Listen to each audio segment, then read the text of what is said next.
Open that day, guaranteed. There's nothing worse than trying to find the right gift for somebody that already has everything.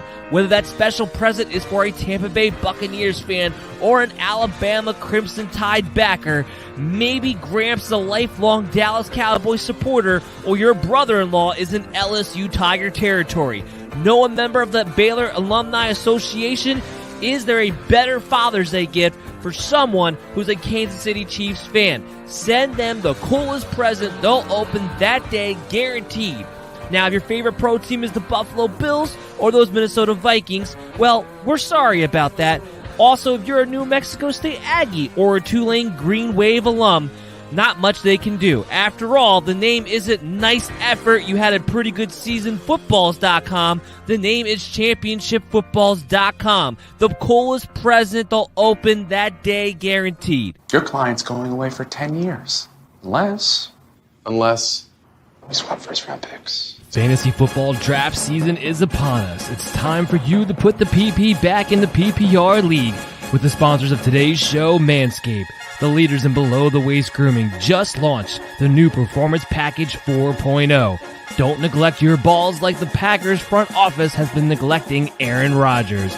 Join the 2 million men worldwide who trust Manscaped and get ready for kickoff by going to manscaped.com for 20% off and free shipping with the promo code BELLYUPFANTASY. This will help you tame that Troy Polamalu in your pants. And good news for our international listeners. Their life-changing products are now available in Canada, the UK, across Europe, Australia, South Africa, and Singapore. All with the 20% off and free international shipping when you use the promo code BELLYUPFANTASY today. One of the best sponsors of the show is named Simbull. That's S-I-M-B-U-L-L. Simbull, where Wall Street meets sports gambling in this innovative app. The Simbull brings the fun of being able to play for the long term by purchasing, selling, and trading stocks of your teams. When your teams win, you win a payout. Well, when they lose, you don't lose money. The value of your team's share is all that matters, and it's easy to use. Just download the Simbull app on your Play Store and use the promo code MDSFantasy for a $10 deposit of at least $10 or more. Join the fun of investing in your team for the long haul, where the sportsbook edge is put back into your hands as the player. For the latest and most fun in sports gambling, download Simbull and again, use the promo code MDSFantasy for your $10 deposit bonus today.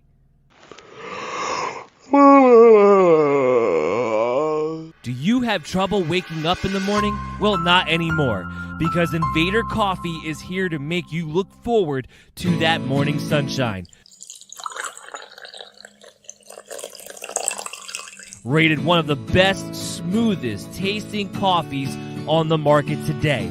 Originating out of Texas, this rare coffee product is able to reach new heights in quality from its air roasting process, creating coffee beans with the most robust and smooth flavor you will ever find.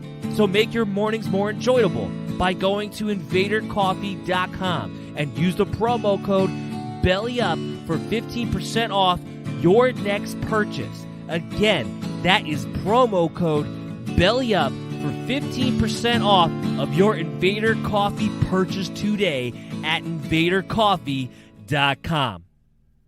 Hey there, sports fans. This is Dan Mater, the host of the MD's Fantasy Football Show, and I am so happy and proud to announce our availability on the Unhinged Radio Network. All you gotta do is go to unhingedsn.airtime.pro to catch us on Sundays at 12 to 1 p.m. or Monday, Thursday, and Fridays from 6 to 7:30 p.m. or on Tuesdays at 7 to 8 p.m. Eastern. That's right, we are available 5 days a week on the Radio Unhinged Network, now powered by Belly Up Sports, giving you the best fantasy football information you could possibly get out there to give yourselves, the MD Nation, the edge in your fantasy football leagues to become champions today. So check out Unhinged Radio and listen to sports talk in a whole new way today. This is the MD's Fantasy Football Show with Dan Mader, giving you the X's and O's of all things fantasy.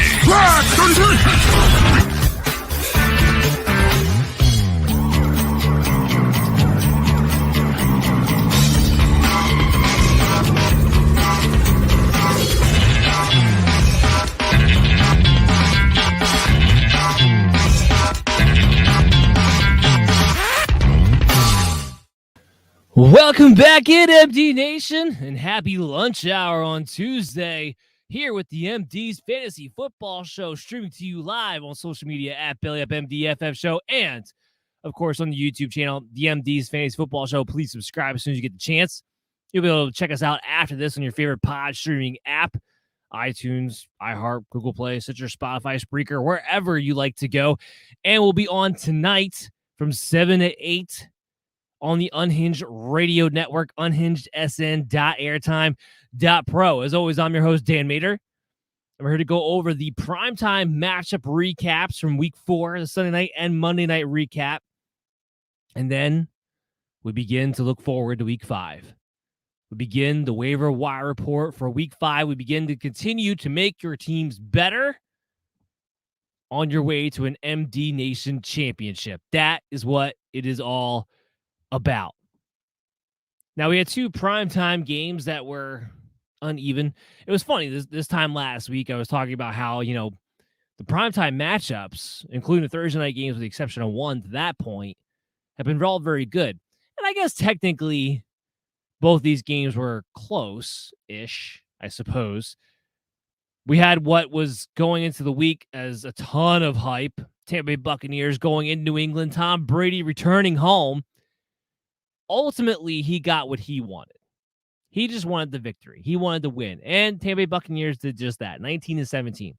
The rest of us did not. Now, whether it was a mixture of Bill Belichick playing the Brady's weaknesses, whether it was the rain that came down to hinder both offenses or really hinder Tampa Bay's offense. New England doesn't actually have an offense, whether it's rain, shine, whatever. That was the unfortunate part of this game. It was just that from a statistical standpoint, from an entertainment standpoint, frankly, it left much to be desired. There are some things to talk about from a fantasy standpoint, however.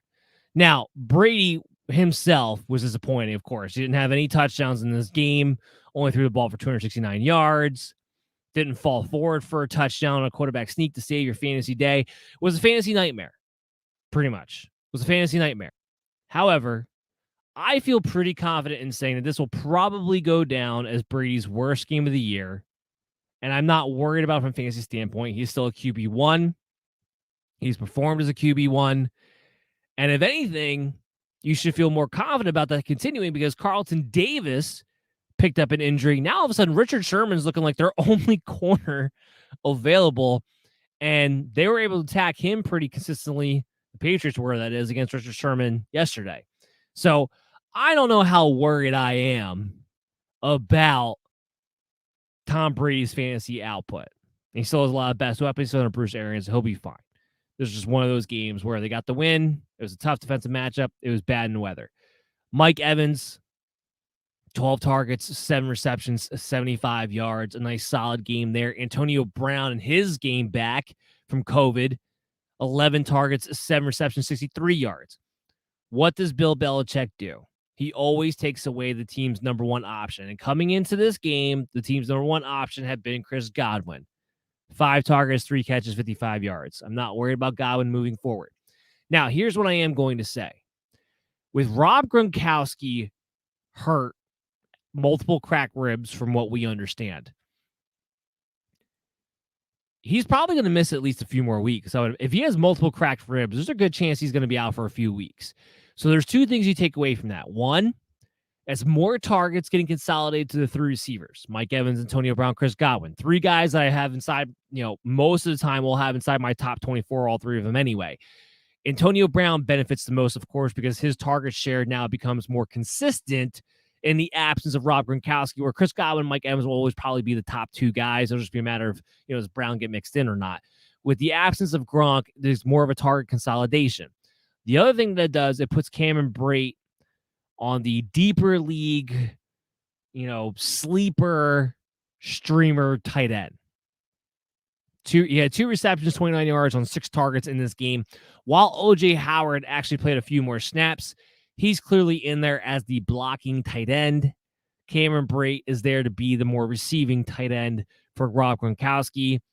It's a high volume offense. There will be enough volume to go around where Brate will still be able to get his in certain situations, depending on how long Gronk is out for, along with Evans, Brown, and Godwin. So he is a sleeper streamer tight end. Definitely not a guy I'm definitely targeting compared to some of the other tight ends that we talked about, let's say, in yesterday's show during the Sunday afternoon recap, but somebody to keep your eye on. However, for the most part, it consolidates between the 3 receivers. You feel good about that. The aspect we have to talk about Tampa Bay moving forward that has changed, I believe at least, is the backfield. Now, we don't know how much longer Giovani Bernard is going to be out. He may be back week 5. We're not 100% sure yet. But as long as he is out, you could play Leonard Fournette as an RB2. High, at the very least, a high-end RB3, but I think you could play him as an RB2. I truly, truly believe that. Now, the reason being is that, of course, we know that of the two, out of Leonard Fournette and Ronald Jones, Fournette is going to be the guy who gets the opportunities in the passing game. And in this game, 5 targets, 3 catches, 47 yards. Here's the other kicker, and this is where you really get confident about Leonard Fournette. He had 20 carries compared to Ronald Jones' 6, 91 rushing yards. He was actually good in this game. Now, Jones winds up getting the touchdown, but it wasn't close as far as who the lead back was. It wasn't remotely close. 63 snaps to 13 in favor of Leonard Fournette. 20 carries instead of 6 in favor of Leonard Fournette. Fournette, I think I feel hesitant about saying this out loud because I feel like, for the last year and a half now, anytime we thought a Tampa Bay running back has emerged, we were immediately shown the door the following week on that. But this isn't just a 1-week thing now. Like, Leonard Fournette has played ahead of Ronald Jones ever since Jones fumbled in week 1. From a snap count perspective, he's played ahead of him every single week since that moment in week 1. Now, the only difference was, we had week 3, Giovani Bernard got heavily involved against the Rams. When does he come back? Well, that remains to be seen. And Leonard Fournette will go back to being RB3. But I think I can be confident, and I'm doing my job well when I say to you that Leonard Fournette is clearly ahead of Ronald Jones, and this is no longer a committee between those two. This is Fournette's backfield, with the exception of maybe Bernard getting sprinkled in the pass game when he returns. So Fournette, I'm actually firing him up in week 5 with confidence. We'll watch Bernard, but assuming Fournette is the guy, I fire him up with confidence heading into week 5 and until further notice. So believe it or not, out of the first quarter of the season, we actually had a Tampa Bay running back present themselves. And thankfully for me, it was the guy I ranked ahead in the preseason draft. Everybody else had Ronald Jones. I had Leonard Fournette ahead of Ronald Jones. I seem to be the only one. So I feel pretty good about that as far as that's transpired. On the Patriots side of the things, of course, like I said, there's not a lot to get into here. There's not a lot of offense to be had. It just isn't. It doesn't matter to play in Tampa Bay or anybody else. Mac Jones probably his best statistical day of the year. 31 of 40, 275 yards, 2 touchdowns against a putrid secondary. The running game was non-existent. Nobody can run on Tampa Bay. So when you look at Damien Harris's 4 carries for -4 yards, don't fret. All right? Don't fret about that. Don't get overly concerned. Braden Bolden is more likely to take over the James White role. Keep that in mind. But Damien Harris has better days ahead. Okay? So don't worry about that. Starting off with next week, I believe they play Houston off the top of my head next week. You'll be fine to play him as a low-end RB2 against Houston, who has some upside into that matchup. He's an RB3 matchup-dependent running back. That's what he is. That's what he's been going into this season. That has not changed. If you were playing him against Tampa Bay, I only assume you were doing so because you literally had no other options to turn to. Because we told you going into this game, it's not a game you want to play Damian Harris at all. Jakobi Meyers continues to be the number one Patriot wide receiver, 12 targets, 8 receptions, 70 yards. He has a safe floor. He doesn't have much of a ceiling. He doesn't go down the field deep. He's not getting the big plays. Maybe if he happens to catch a touchdown that game, he'll wind up performing a lot better than what your usual expectations would be. But for me, half point, full point PPR leagues, this guy is a higher end wide receiver 3 with a high floor that you can continue to play in that position. Everybody else, I don't care about Kendrick Bourne. I don't care about Nelson Aguilar. This team doesn't take enough deep shots for Nelson Aguilar to be relevant. And then you get to the tight end aspect of it with Hunter Henry. He had 4 receptions, 32 yards, a touchdown on 5 targets. Jonnu Smith also had 5 targets, also had a touchdown, but 3 receptions for 14 yards. If you take away those touchdowns, it's another incredibly putrid day for these tight ends. This is not a high-volume passing offense when it can avoid it. I mean, heck, look at it this way. Mac Jones had 40 pass attempts. They scored 17 points. His offense is not set up for a bunch of pass catchers to go off. And as much as I thought Jonnu Smith and Hunter Henry could have been the, baby reincarnation version of Aaron Hernandez and Rob Gronkowski, it's not going to come out that way because the offense isn't up-tempo enough, isn't high-powered enough. And Jakobi Meyers, now that Mac Jones taking over, is the number one target, taking away from those 2 tight ends. So outside of Myers and outside of Damian Harris, there's not much value I have there for New England Patriots moving forward. So that does it for Sunday night recap. I want to hit a quick break, get a word in from our sponsor. When we come back on the other side, we have the Monday night game between the Chargers and the Raiders to talk about. And of course, we still have the waiver wire report to come to you guys after that. So stay tuned here on the MD's Fantasy Football Show. We'll be back right after this. The NFL is back in action, and so is winning season at MyBookie. With over $500,000 in contest prize money, winning season makes the big games better and the victories even sweeter. Head to MyBookie.ag and choose from a variety of boost contests and promotions up for grabs, highlighted by the crown jewel of winning season, the famed MyBookie Super Contest. And it only costs $10 to enter. Pick 5 games against the spread each week. Each win earns you a point, and each point gets you closer to the grand prize. If you missed out on week 1, don't even sweat it because entries are still open, and all it takes is 1 solid week to get you back in the mix. Don't just take my word for it. Join now and start your winning season with MyBookie today. In order to get you started, make your first deposit at MyBookie.ag and use promo code MDFantasy to instantly receive double your deposit. That's double your money to double your winnings with your first ever deposit using promo code MDFantasy. Bet anything, anytime, anywhere with MyBookie. Welcome back, MD Nation. You're listening to the MD's Fantasy Football Show, streaming to you live on social media at BellyUpMDFF Show on YouTube. Subscribe to the MD's Fantasy Football Show channel as soon as you get the chance. And, of course, check us out on your favorite pod streaming app, iHeartRadio, Google Play, Stitcher, Spotify, Spreaker. We'll be live tonight from 7 to 8 on the Unhinged Radio Network at unhingedsn.airtime.pro. We're going over the Sunday night and Monday night recap. Monday night recap now in this segment. Of course, we have the waiver wire report for you right after this as we begin to look ahead to week 5. But let's jump into this Monday night game. Let's talk about the Raiders. Let's talk about the Chargers. So now we only have one undefeated team, right? It's just the Arizona Cardinals. The Chargers take care of business here, 28-14. Pretty in control of this game all the way through. The Raiders did come back in the second half and try to make this a ball game, but the Chargers never gave way. Derek Carr threw a game-sealing interception to Derwin James, who's playing great, by the way. So nice to be able to see him out there on the field and not hurt and seeing him play up to his capabilities.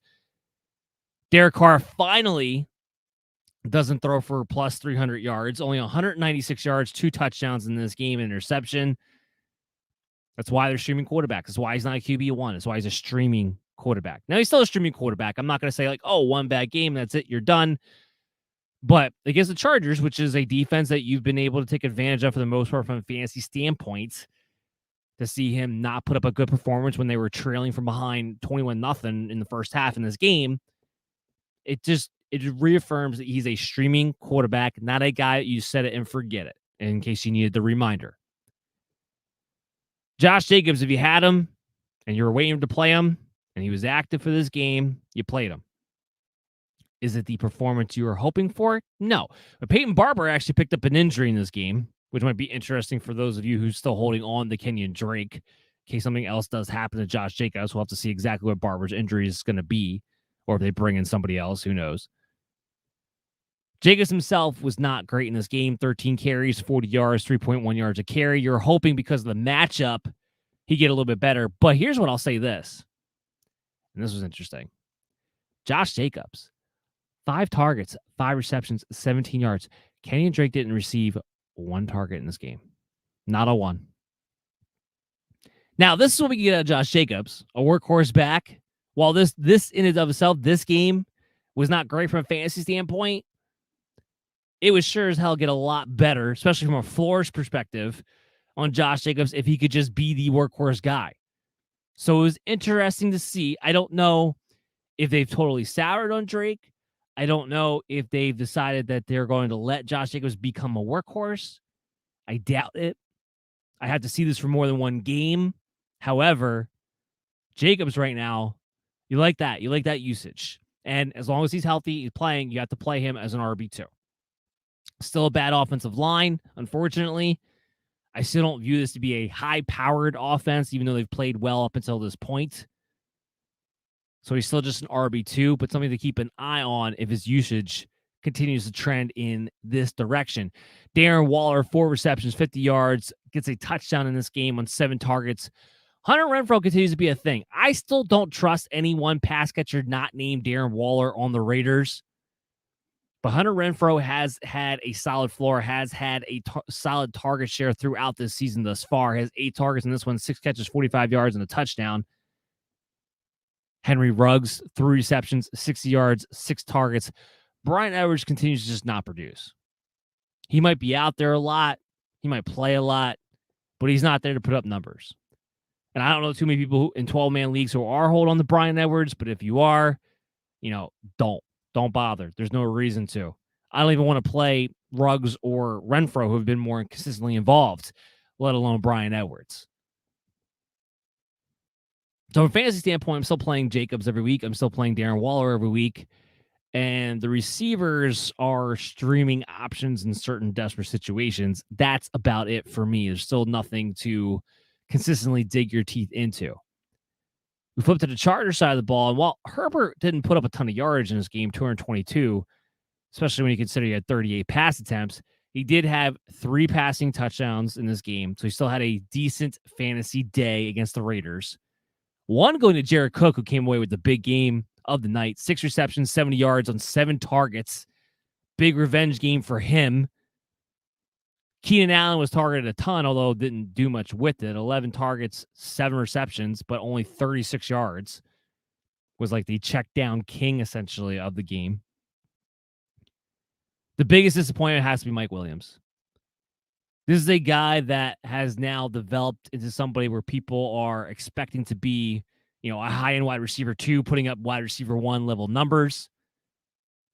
This is supposed to be a decent to good matchup for Mike Williams.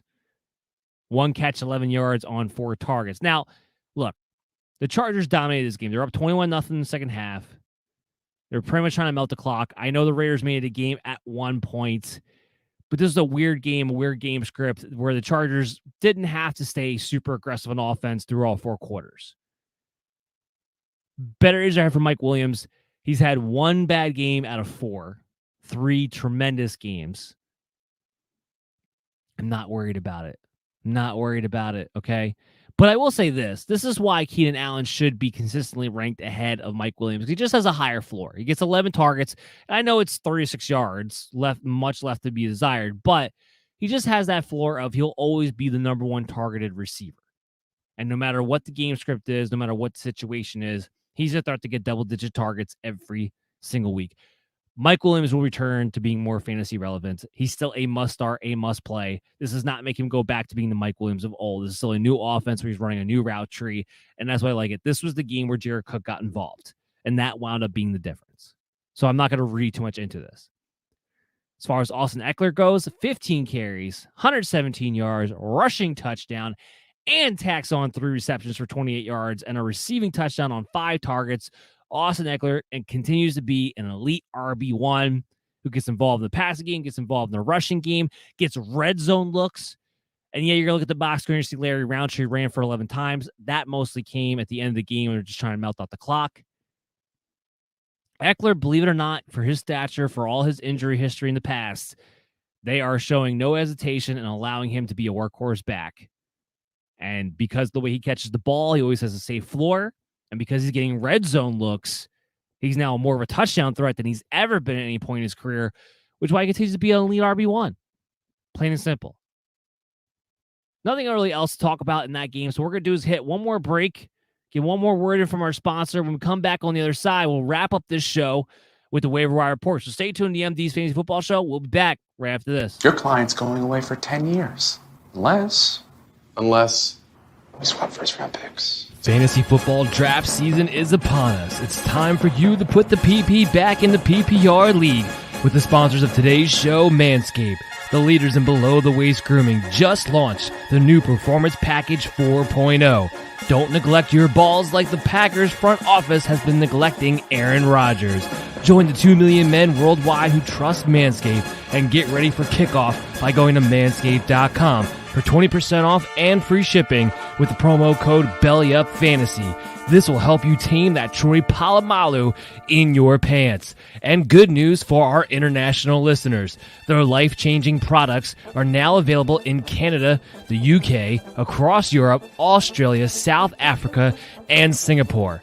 All with the 20% off and free international shipping when you use the promo code BELLYUPFANTASY today.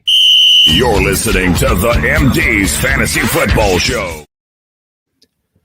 Welcome back, MD Nation. Welcome back to the MD's Fantasy Football Show. As always, I'm your host, Dan Mater, joined here with myself and my waiver wire report. I'm just saying that with Chris being here. He'll be back on Thursday. Don't worry for the preview show. We got the waiver wire report. We just went over the Sunday night recap, went over the Monday night recap. And now it's time to put week 4 to bed and head to week 5. It's time to get better. Keep churning out for your MD Nation championship, baby. That's what we're here for. I got a heftier list than I did last week for different reasons. Some streaming options, some injury, some guys trending in certain directions that I want you guys to be aware of. So let's get started on this thing. And then I went back, last week I just kind of threw them all together because it was a short list anyway. This week I went back to doing it by position of guys I want you to target, or at least in certain situations target anyway, not every situation. But if you're streaming at quarterback, Trevor Lawrence officially dropped down to being less than 50% owned. He's 49% owned. Here's what I liked out of that Thursday night game.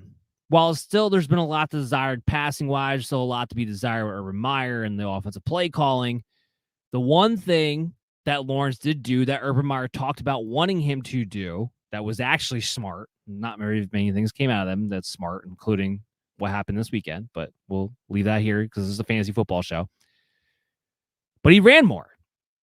Urban Meyer talked about Trevor Lawrence, hey, take the ball down and scramble. Use that athleticism. And you got to see it. If you didn't watch this guy in Clemson, you probably heard that, he's mobile, but you really hadn't seen it yet in the NFL. He showed you in that game against Cincinnati, no. He truly is mobile. He truly is a fast athlete when he actually allows himself to be. And I do tend to think that we're going to see more of that, especially now with DJ Chark out. They're losing weapons. They're going to have to move the chains more consistently. But that was a big reason why Urban Meyer was like, hey, Lawrence, use your legs. Move the chains, man. Be a weapon. Because we need it. You need as many weapons as you can. I think that's a trend that will continue. Partly the reason why I was banking on Trevor Lawrence being he was a top 10 fantasy quarterback for me heading into drafts, because I was expecting him to run and have the high volume. The high volume, the passing attack has been there. The running has not been until that week in Cincinnati. I think that continues. That's why he's a streaming quarterback for me. That's why I think you can look at Trevor Lawrence this week at 49%. Oh, now, as far as fab priority goes, you're not using any resources on him in redraft, especially 12-man redraft leagues. Hope you guys understand this. I wouldn't use any resources on any streaming quarterback on a week-to-week basis. especially in one quarterback redraft leagues. I wouldn't do it. So keep that in mind. Justin Fields, he is on my list. He's 37% owned. The reason being is this. He played better, which gives you some confidence. Like, okay, it's not like you don't belong in the NFL or anything. But the other reason is, again, I talked about this with Allen Robinson in yesterday's show.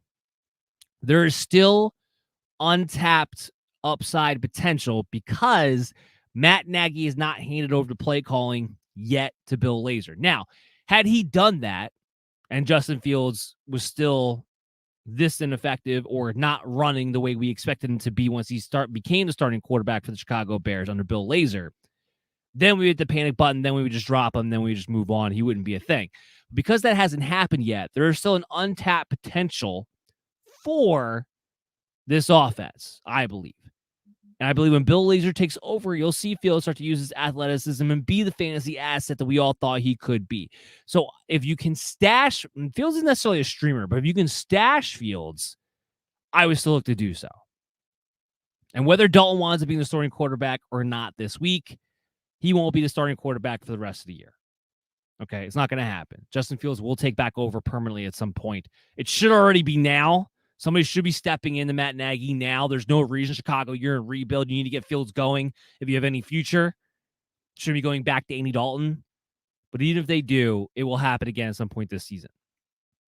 Similar with Trey Lance, 19% owned. Now, we know now that Jimmy Garoppolo has a chance to play in week 5. So, again, it goes back to my Trevor Lawrence advice. I'm not wasting priority. I'm not wasting fab in a one-quarterback, 12-man redraft league on Trey Lance. But at 19% owned, if Garoppolo can't go, I did discuss that I would have Lance ahead of Fields as far as picking guys up because we know Shanahan is going to design an entire offense around Trey Lance's mobility. We know he's going to. We already saw it when he came in the second half. So that's where I have a little more confidence, and I would definitely play Trey Lance ahead of Justin Fields. I may even consider ahead of Trevor Lawrence because of the rushing floor that he would probably have against Arizona coming into this thing. But again, we have to watch the practice report, and because we're not going to really know, I don't want to get caught spending resources on a guy who's still not going to start yet. Because if Garoppolo, again, does come back and start week 5, it may still be a while before we see Trey Lance because they got the bye week the week after. And if Garoppolo's a starter and doesn't have any setbacks, he's probably the bye week when they come back in week 7. So just a word of caution there. I wouldn't spend any resources on them. Those are the 3 quarterbacks I was looking at. Now let's get into the running backs. Obviously, number 1 has to be Damian Williams, 10%. Hopefully, at some point, we'll get a clear-cut idea on exactly how long David Montgomery is going to be out. But let's assume Montgomery is going to be out for at least a month or more. Damian Williams is somebody I think you have to spend. If you're a David Montgomery owner, I would go as far as say you spend half your fab. Spend half your fab because you want to protect yourself. You want to protect that value. And the one thing about Damian Williams, while he's not as good as David Montgomery as a running back, we know he's going to have a safe floor because there's absolutely no question that he'll be involved in the passing game. And he'll get the targets to supplement that floor of his. And he is a running back who has the ability to break one here and there. So I would use half my fab to make sure I was protected. If I'm not the David Montgomery owner, but I'm trying to get on Damian Williams, I am not looking to outbid them. Again, I don't go more than half my fab budget on players that are not going to be starters for the rest of the season. I just don't. It's a rule of thumb of mine because you want to putting yourself in a situation where the expense you put out there doesn't last all year. When you're putting out that much of a chunk expense that doesn't last value for you all year, you wind up screwing yourself in the long run. But 25, 30%, yeah, I'm looking at that because I think you're looking at an extended timeline of a guy who can be an RB2 for you until you figure out other options. And perhaps the David Montgomery owner is also the same guy who's blew his fab budget on Elijah Mitchell already or blew his fab budget on a Chuba Hubbard already. And they won't be able to match your bid even at 25, 30%. It all depends. And yes, 100% using a number 1 waiver priority on Damian Williams, no questions asked. Next guy on my list is J.D. McKissic. Now, he's 49% owned, so he's close to 50-50, but does just make the cut because he's just less than 50% owned. Somebody to keep in mind there.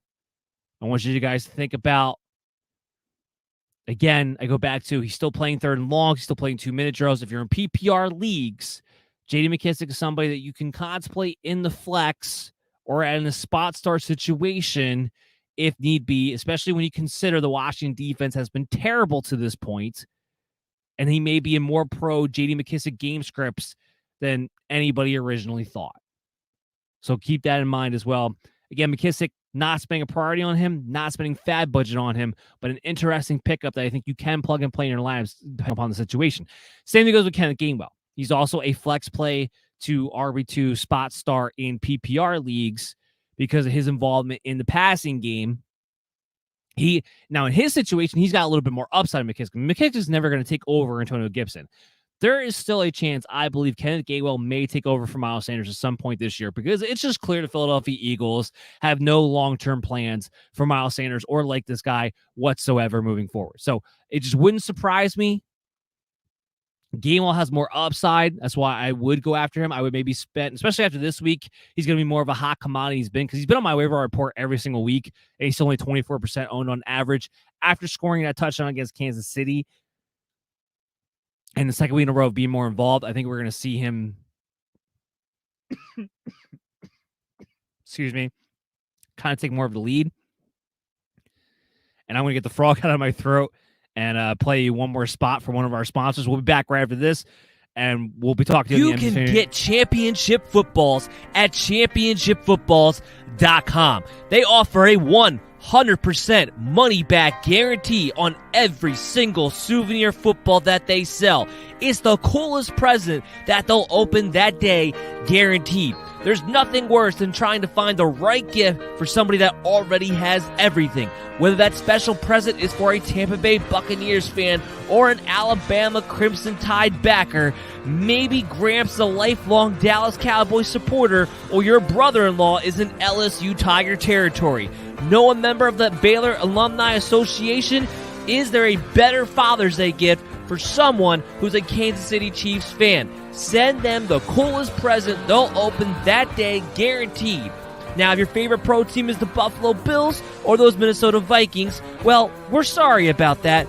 Also, if you're a New Mexico State Aggie or a Tulane Green Wave alum, not much they can do. After all, the name isn't Nice Effort, you had a pretty good season footballs.com. The name is championshipfootballs.com. The coolest present they'll open that day, guaranteed. You're listening to the MD's Fantasy Football Show. Welcome back, MD Nation. You are listening to the MD's Fantasy Football Show, streaming to you live at Billy Up MD FF Show on social media and on the course on the YouTube channel, the MD's Fantasy Football Show. As always, I'm your host, Dan Mater. I officially got the frog out of my throat. I apologize for that. We're continuing on with the waiver wire report. I was just talking about Kenneth Gainwell, how I don't know if I would use a number one priority on him. I don't think you have to do that yet. But if you're in the bottom 6 of your league, I'd go ahead and use it.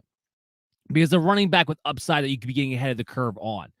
I would not be surprised if Kenneth Gainwell takes over for Miles Sanders at some point, where J.D. McKissic doesn't have that kind of upside Antonio Gibson.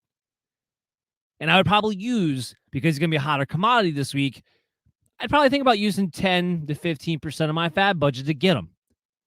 Again, not only does he have flex play PPR leagues, he's a potential spot start, and he has further upside than that for the rest of the season.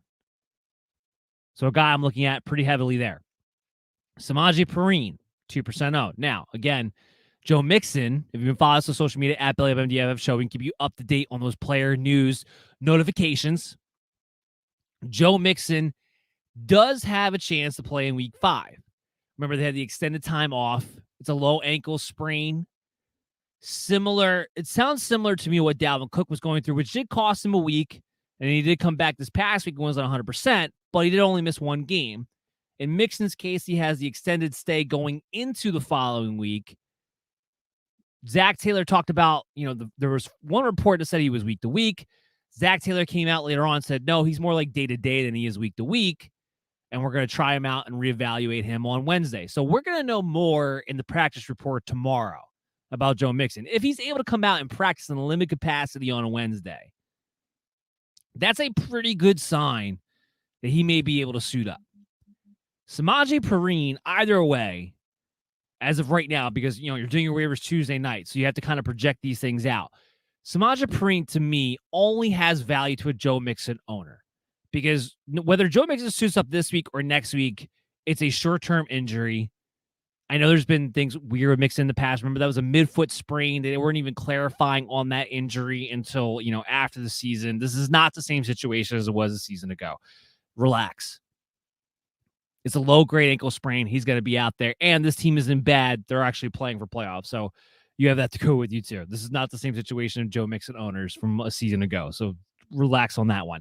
But if you have Mixon, I'd make sure I get Samaje Perine. I'm not spending fab. I'm not spending resources because, again, he only has value to the Joe Mixon owner. So keep that in mind. If you have Mixon, pick him up for free once waivers clear, because he doesn't really have much value outside of maybe being a 1-week handcuff, if even that, based on his last report. Another guy who's a little bit interesting to me is Marlon Mack. If you're desperate at running back and you need to take lottery tickets, Marlon Mack could be that guy. He's 5% owned. I do think he eventually does get traded because he's a young running back. To my eye test, he's actually looked pretty decent, I think, physically. And as long as that continues to be the case, with running backs dropping like flies the way they are, I think there will be a team at some point that does make a trade for Marlon Mack. So I think there's a chance that he does have some upside depending upon where he would go in that scenario. But I think there's a chance he could get something out of them. I think there's a chance anyway. We'll see. We move into the wide receivers. Emmanuel Sanders comes in at 45% owned. He has a safe floor. He's a wide receiver 3, high-end wide receiver 4, high-volume passing-based offense. He's playing ahead of Cole Beasley as the second receiver to Stephon Diggs. Now, here's the good news. At wide receiver, there's not a receiver that you should have to spend a priority or fab budget on. Just shouldn't have to. One, there's plenty of guys available that are all around the same tier. But 2, it's not like the running back position where you desperately need to find one. There's always tons of wide receivers. And there's nobody who blows your socks off on this waiver wire list either. You got Emmanuel Sanders, 45%. Cool. Can you pick him up for free? Great. Do so. Darnell Mooney, I think he's still more of a lottery ticket play than he is a guy I want to go ahead and plug and play, this week coming up, even though he had the nice game, because we still don't know who the starting quarterback is. We still don't know what Chicago is doing from an offensive standpoint. So he's more of a lottery ticket, wait and see guy than he is a plug and play him this week guy. He's 40% owned. Christian Kirk, 38% owned. I'd rather play Christian Kirk than Darnell Mooney on a week-to-week basis as of right now. Mooney might have more upside as we get later on to the season, but if you're week 5, you're looking for a spot start, I'd rather have a Christian Kirk. Again, for free. 38% on average. Same thing goes with Tim Patrick. Now, he's more tied to Teddy Bridgewater. Like, Teddy Bridgewater's got to come out of concussion protocol. If it was Drew Lock, I'm not touching Tim Patrick with a 10-foot pole. But another guy you can get for free, his ownership at least has been increasing. So, MD Nation, I'm going to credit to you guys. You've actually been listening to me at least a little bit, because I've been talking about Tim Patrick every single week so far. Don't get deterred by him just because of the bad week this week. Again, if Teddy Bridgewater's out there in plus matchups, Tim Patrick can be plugged and played as a flex option. Kadarius Toney. Now, this one I went back and forth on. I didn't really want to put him in there because I'm big on not wasting MD Nation's time. That's why you'll see, like, my waiver report, I will leave out certain guys that other people will talk about because I just think they're not really going to be that fantasy relevant on a week-to-week basis. However, you can't ignore the 9 targets. You can't ignore the snap count numbers that Kadarius Toney had in the absence of a Sterling Shepard and a Darius Slayton. As I talked about in yesterday's show, I talked about how Sterling Shepard, when he comes back, he'll be the number 1 target receiver over Kenny Galladay. Why? Because the slot receiver, no matter who it is where Daniel Jones is going to look to go with the ball first. Plain and simple. There's no other way around it. That's where he's going to go with the ball first. So, as a result, Kadarius Toney has to be on your waiver wire report. I'm not spending any resources on a 12-man redraft league, but he does have some interesting upside certainly in matchups while Shepard is out, where you think the Giants are going to have to throw to move the football. And might be maybe in a higher scoring affair or have to come back from behind. Because he's a volume-based flex play. As much as it pains me to say that because I don't believe in the talent, I don't believe in this offense. But right now, the volume can't be ignored. Now, I got some tight ends on my roster this week, too, actually. Tyler Conklin, 23% owned. Talked about him. The one thing that you take out of that game against Cleveland is while they scored 14 points and it looked putrid offensively, Dalvin Cook, while he was not 100%, still had 6 targets. Osborne at 7, Adam Thielen had 8, Justin Jefferson at 7, and there was still enough room for Tyler Conklin to have 6 points. And while they only gave up 14 points to Cleveland and it was a low-scoring game, we talked about this before, that Minnesota defense is still not very good. And when they play against good teams, usually speaking, they're still giving up points. Kirk Cousins is still having to have a higher volume I think Minnesota would like and than what we anticipated. As a result of that, there might be an extra abundant amount of targets where maybe Tyler Conklin can stay involved on a consistent basis. But he's as intriguing of a streaming tight end as any of them, including the next guy, Dalton Schultz, 21%. I talked about him a little bit yesterday. Second week in a row, he performed well, but it was more than that. He played well ahead in routes run and snap count to Blake Jarwin. So instead of this being a 2 tight end threat, a 2 tight end committee, which we're starting to see that pop up more and more, I feel like, recently, it seemed as though Dalton Schultz completely took the lead, especially as a pass-catching tight end goes.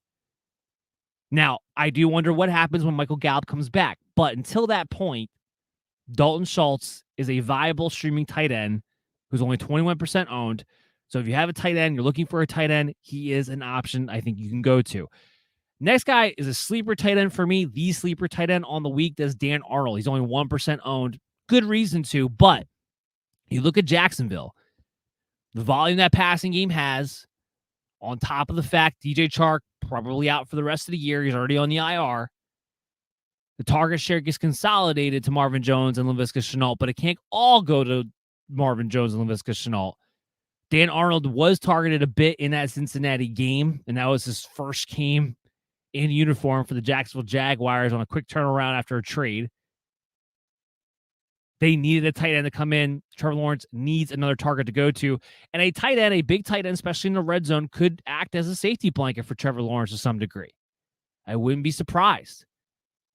So there's real reason to think that potentially Dan Arnold might actually finally hit that sleeper streaming status that a lot of people want to put him in, that I was hesitant to put him in until now at this point, because now the situation makes sense for the volume to be there for him to be a legitimate sleeper streamer tight end moving forward that you don't have to spend anything on right now. So keep that in mind too. That's going to do it. It's a short show today. I know, short show today, but that's going to do it for us today. I hope you guys all enjoyed it. What's going to happen now is we'll be back on Thursday from 11 a.m. to 12:30 p.m. The last time we'll be back on a Thursday at that time. We'll preview the Thursday night game, the early Sunday afternoon games. Chris will be back on the air with us. We'll have our rankings for you guys on BuildItFantasySports.com. Make sure you check those out when they go live, either Wednesday night, early Thursday morning, somewhere in that territory. Subscribe to this show on your favorite pod streaming app, the iHeartRadio, Google Play, Stitcher, Spotify, Spreaker.